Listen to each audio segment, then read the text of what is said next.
नूरपुर गांव में रजनी नाम की एक औरत अपने पति श्याम और बेटे बबलू के साथ रहती थी। सरला मिट्टी के खिलौने और बांस के सूप बनाकर गांव-गांव जाकर बेचा करती थी और उसका पति श्याम पड़ोस के ही गांव में एक सेठ के घर माली का काम करता था। बच्चे को स्कूल भेजकर और पति के काम पर जाने के बाद रजनी भी काम पर चली जाती थी। मिट्टी के खिलौने ले लो, बांस के सूप ले लो। अरे रजनी, तुम्हें कितनी बार कहा है रोज रोज यहाँ मत आया करो। तुम्हें देख मेरा बच्चा रोज ही खिलौने लेने की जिद करता है। बहन जी, अगर ऐसे ही सब मना करते रहे तो फिर मेरी कमाई कैसे होगी। अच्छा चलो, ये एक खिलौना दे दो, और ये सूप, ये कितने का दिया? 30 रुपए का।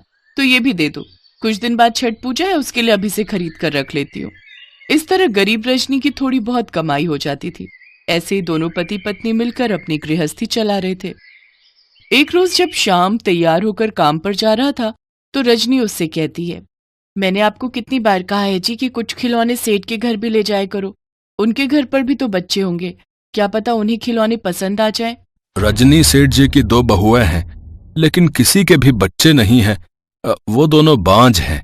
उनकी शादी को 8 साल हो गए, लेकिन अभी तक मां बनने का सुख उन दोनों को ही नहीं मिला। बेचारे इतना पैसा होने के बावजूद भी वो लोग सुखी नहीं हैं। सेठ जी तो अक्सर इस चिंता में रहते हैं कि उनका वंश खत्म हो जाएगा। ये आप क्या कह रहे हैं जी? तो फिर आप उनके लिए ये बांस का सूप ले जाइए। अगले हफ्ते छठ पूजा है, जब वो व्रत रखेंगी तो उनके काम आएगा। नहीं रजनी, वो ये सब नहीं जानते और ना ही वो व्रत रखते हैं। इतना कहकर श्याम चला जाता है, लेकिन श्याम की बात सुनने के बाद रजनी का मन बिल्कुल नहीं मानता और वो भी उसके पीछे पीछे सेठ के घर चली जाती है। अरे रजनी, तुम यहाँ क्यों आई हो? जाओ यहाँ से। नहीं, मुझे सेठानी जी से मिलना है, आप मुझे उनसे मिलवा दीजिए। रजनी के बहुत जिद करने पर श्याम उसे सेठानी से मिलवा देता है। सेठानी जी, इन्होंने आपकी बहुओं के बारे में मुझे बताया था। इसके लिए आप उन दोनों को छठी मैया का व्रत और पूजा करने के लिए कहिए। मेरा विश्वास है अगले साल आपके घर बच्चों की किलकारियां जरूर गूंजेगी। कैसा व्रत? हमें तो इसके बारे में कोई जानकारी नहीं।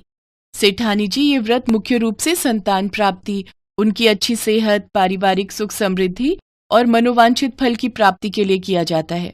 इस व्रत के दौरान सूर्य भगवान और छठी मैया की पूजा अर्चना की जाती है। नहाय खाए से शुरू होने वाला ये व्रत चौथे दिन उगते हुए सूर्य को अर्घ्य देने के साथ समाप्त होता है। सच कहूं तो मैं भी एक बांझ थी, लेकिन ये व्रत करने के बाद माँ ने मेरी झोली खुशियों से भर दी और मुझे पुत्र रत्न की प्राप्ति हुई। मैं मिट्टी के बच्चे के रूप के खिलौने बनाकर इन दोनों को दूंगी, जिन्हें इनको पूजा में शामिल करना होगा।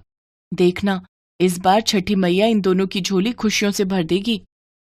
अच्छा, फिर तो मैं आज ही उन दोनों को ये व्रत करने के लिए कहती हूँ। रजनी उन दोनों को पूरी पूजन विधि समझाती है। सेठ की दोनों बहुएं ये व्रत रखती हैं, लेकिन व्रत के तीसरे दिन सेठ की छोटी बहू को भूख लगने लग जाती है और वो चुपके से लड्डू खा लेती है। व्रत पूरे होने के कुछ दिन बाद ही सेठ की बड़ी बहू गर्भवती हो जाती है, लेकिन छोटी बहू निशा गर्भ धारण नहीं कर पाती। ये देख सेठानी चिंता में पड़ जाती है और वो रजनी को बुलाकर इसका कारण पूछती है। सेठ जी, सेठानी जी, मुझे छोटी बहू का वो खिलौना दिखाइए जो मैंने दिया था।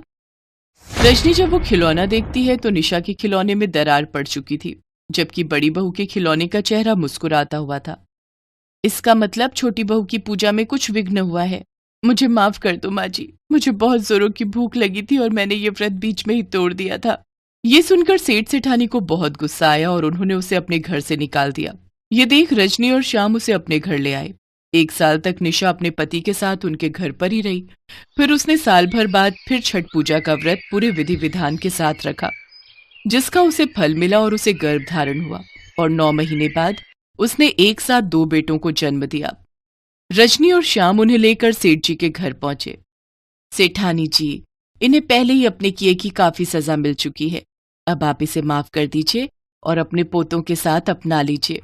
अपने पोतों को देख सेठ सेठानी बहुत खुश होते हैं। बड़ी बहू के भी एक बेटा और बेटी हो चुके थे। अपने भरे पूरे परिवार को देख वो दोनों खुश होकर रजनी और श्याम को इनाम के तौर पर ढेर सारे रुपए, गहने और एक बड़ा सा घर देते हैं। छठी माँ की कृपा से अब दोनों परिवारों का घर खुशियों से भर जाता है।